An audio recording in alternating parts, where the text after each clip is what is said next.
നമസ്കാരം പ്രിയ സുഹൃത്തുക്കളെ, ഏവർക്കും അക്ഷയ കേരളത്തിലേക്ക് ഒരിക്കൽ കൂടി സ്വാഗതം.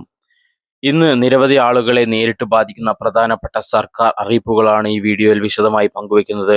ഭവന നിർമ്മാണ സഹായ പദ്ധതികൾ, സർക്കാർ ജീവനക്കാരുടെ DA വർധനവിനെ കുറിച്ചുള്ള റിപ്പോർട്ടുകൾ, തൊഴിൽ അന്വേഷിക്കുന്ന യുവാക്കൾക്കുള്ള സ്കോളർഷിപ്പ് പദ്ധതി കണക്ട് ടു വർക്ക്, ക്ഷേമ പെൻഷൻ വിതരണവുമായി ബന്ധപ്പെട്ട പുതിയ വിവരങ്ങൾ, പ്രധാനമന്ത്രി ആവാസ് യോജനയുടെ ഏറ്റവും പുതിയ പുരോഗതി, PM കിസാൻ ഗുണഭോക്താക്കൾ നിർബന്ധമായും അറിയേണ്ട ചില കാര്യങ്ങൾ എല്ലാം നമ്മൾ ഈ വീഡിയോയിലൂടെ പങ്കുവയ്ക്കുന്നുണ്ട്.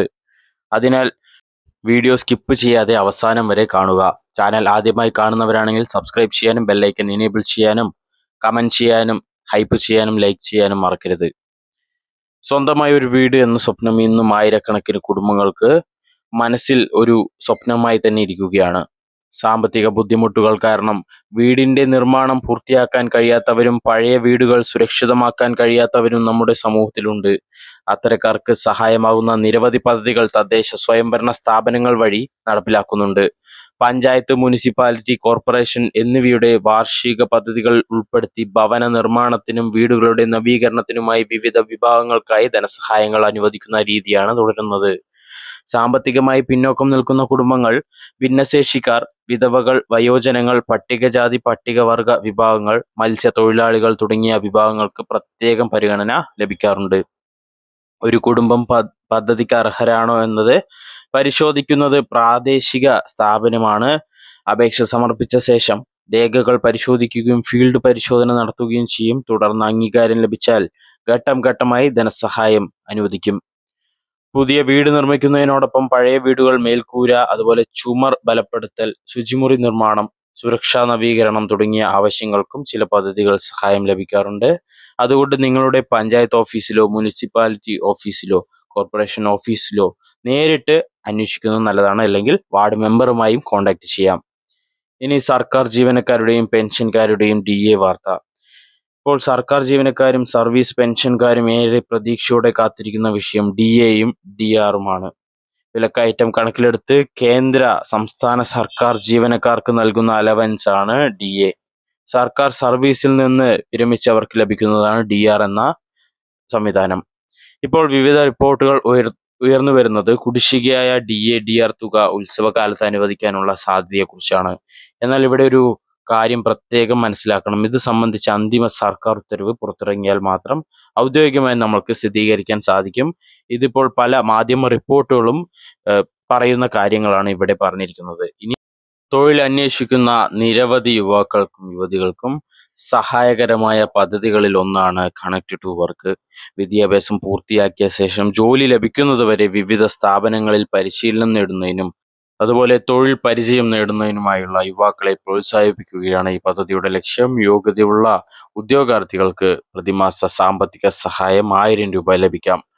അപേക്ഷ സ്വീകരിക്കുന്ന സമയക്രമം, അർഹതാ മാനദണ്ഡങ്ങൾ, ആവശ്യമായ രേഖകൾ എന്നിവ ബന്ധപ്പെട്ട വകുപ്പിന്റെ ഔദ്യോഗിക അറിയിപ്പിലൂടെ വ്യക്തമാക്കുന്നതാണ്.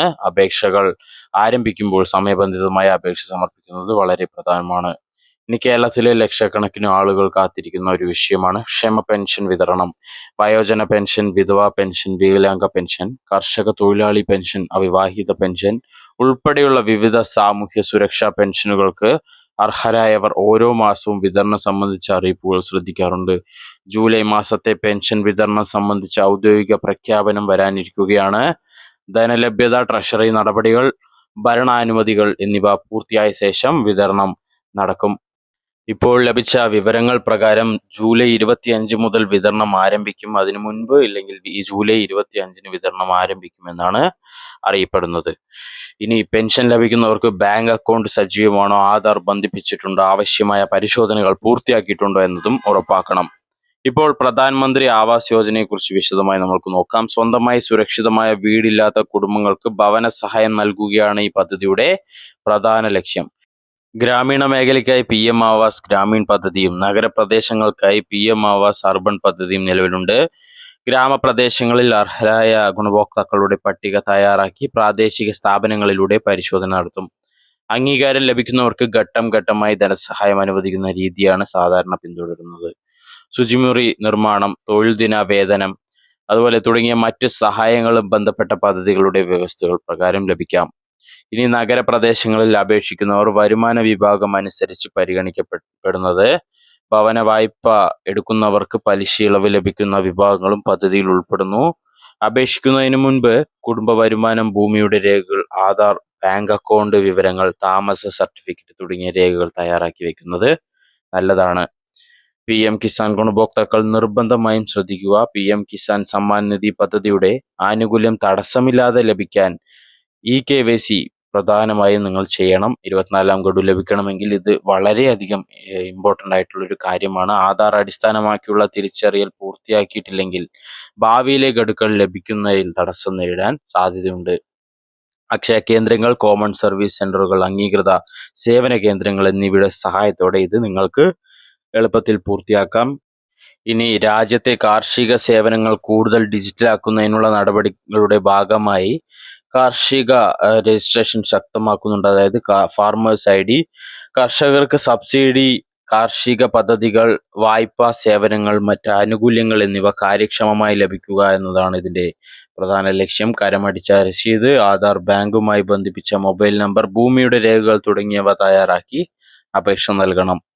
അപേക്ഷ സമർപ്പിച്ച ശേഷം സ്റ്റാറ്റസ് പരിശോധിക്കുകയും ആവശ്യമായ തിരുത്തലുകൾ സമയത്ത് പൂർത്തിയാക്കുകയും ചെയ്യുന്നത് വളരെ പ്രധാനമാണ്. ഇനി നമ്മൾ പ്രധാനമായും വേറൊരു കാര്യം കൂടെ പറയുന്നുണ്ട്. ഓണത്തിന് 4000 രൂപ വിതരണം ചെയ്യുമെന്ന് പല മാധ്യമങ്ങളും റിപ്പോർട്ട് ചെയ്യുന്നുണ്ട്. അതിനെക്കുറിച്ചുള്ള ഒരു ഔദ്യോഗിക സ്ഥിരീകരണം ഇതുവരെ ഗവൺമെന്റിന്റെ ഭാഗത്തു നിന്നും വന്നിട്ടില്ല. അത് പ്രത്യേകം ശ്രദ്ധിക്കണം. നിങ്ങൾ ഏതെങ്കിലും സർക്കാർ പദ്ധതിയുടെ ഗുണഭോക്താവാണെങ്കിൽ ഔദ്യോഗിക അറിയിപ്പുകൾ നിരന്തരം ശ്രദ്ധിക്കുക. അപേക്ഷ സമർപ്പിക്കുന്നതിന് മുൻപ് രേഖകൾ പരിശോധിക്കുക. അവസാന തീയതി വരെ കാത്തിരിക്കാതെ ആവശ്യമായ നടപടിക്രമങ്ങൾ പൂർത്തിയാക്കുക. ഇപ്പോൾ മസ്റ്ററിംഗ് ആരംഭിച്ചിരിക്കുകയാണ്.